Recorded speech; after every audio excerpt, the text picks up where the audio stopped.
C'est une petite merveille à découvrir ce week-end pour les Journées du patrimoine. Le château de Bonrepos-Riquet, situé dans le Lauragais, fut la propriété de Pierre-Paul Riquet au XVIIe siècle.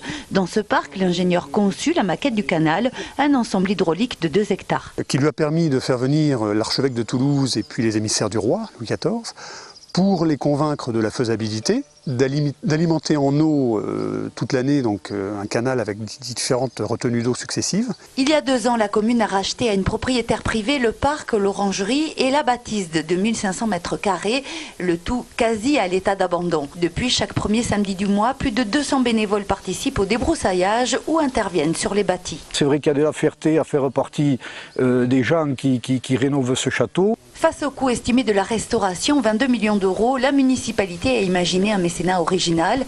La vente en ligne de pixels du château, l'acheteur devient un propriétaire virtuel contre quelques euros. L'initiative a déjà séduit 271 acheteurs, ayant permis de récolter plus de 42 000 euros. Le point noir de l'ancien Bazacle était l'accès impossible pour les handicapés moteurs. Un gros travail a été fait pour rendre l'accessibilité à tous les espaces. On parle de tous les espaces, on parle à la fois de la partie qui était déjà accessible, qui existait dans l'espace Bazacle, mais on parle aussi de tout le R-1 et le sous-sol. Le sous-sol, c'était l'ancien espace où on turbinait, où alors l'eau passait, et cet espace-là a été aussi rendu accessible aux personnes handicapées. Alors, handicap, c'est handicap moteur, bien entendu, mais aussi handicap, tous les autres handicaps qui ont été pris en compte de façon à ce que l'ensemble du bâtiment soit accessible à toutes les personnes. L'accessibilité pour tous a été un travail technique complexe, d'autant que certains travaux ont été réalisés sous le niveau de l'eau. Fin de notre série sur le Bazacle et début de l'ouverture au public samedi et dimanche pour les Journées du patrimoine. Est-ce que vous êtes au courant du mouvement de grève des pharmaciens? Non, je ne suis pas au courant. Et il n'est pas le seul. Depuis son lancement début juillet, le mouvement des pharmaciens est passé plutôt inaperçu. Un mouvement qui se caractérise par la grève de l'organisation des gardes. Du coup, ce sont les agences régionales de santé qui s'en chargent.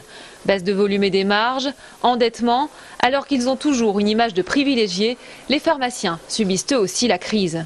Je pense qu'ils se rattrapent au niveau de la parapharmacie et des produits de beauté.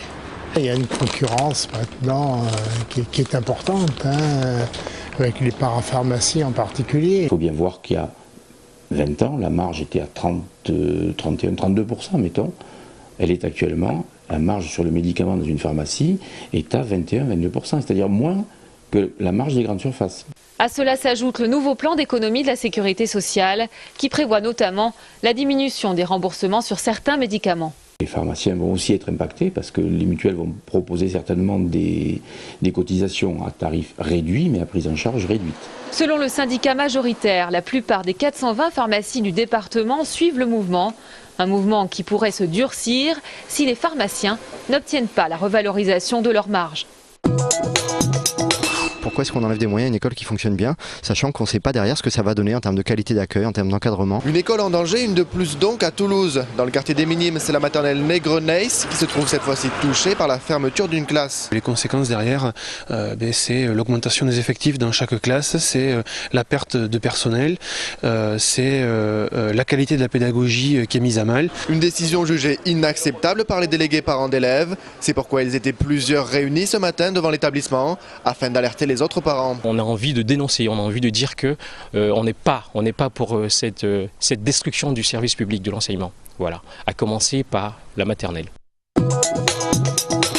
La caravane des entrepreneurs s'était installée aujourd'hui place Saint-Aubin. Objectif, trouver des solutions pratiques à ceux qui souhaitent entreprendre. Au programme conférences et conseils d'experts gratuits. La caravane se rendra demain à Bordeaux.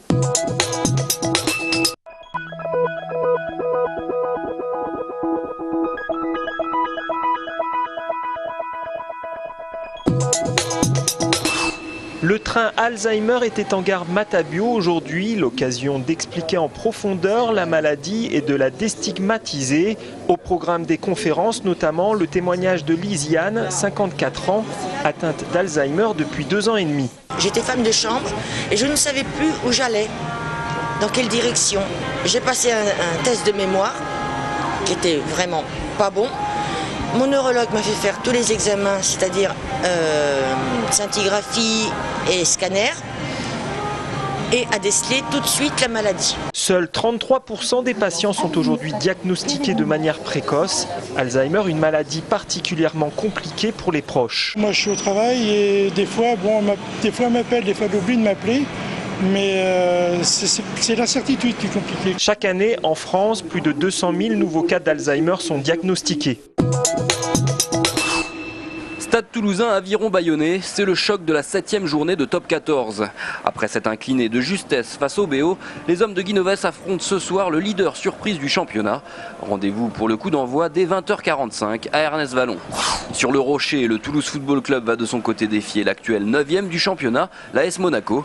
Les joueurs d'Alain Casanova sont toujours leaders de la Ligue 1 et vont tenter de réagir suite à leur défaite 1-0 le week-end dernier face à Saint-Etienne. Monaco TFC, le match est programmé samedi à 19h.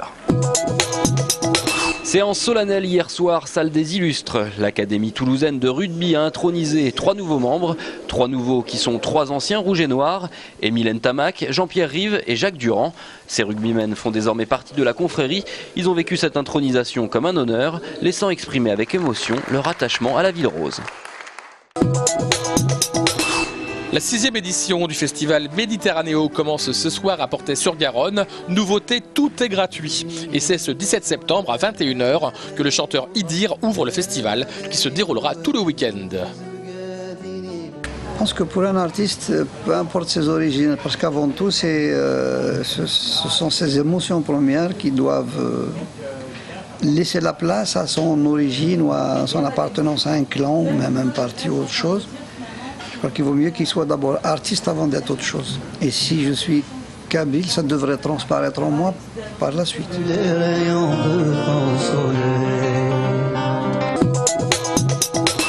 Binet, le créateur des Bidochons, le couple de Français moyens le plus connu de la BD, est à Toulouse aujourd'hui et demain.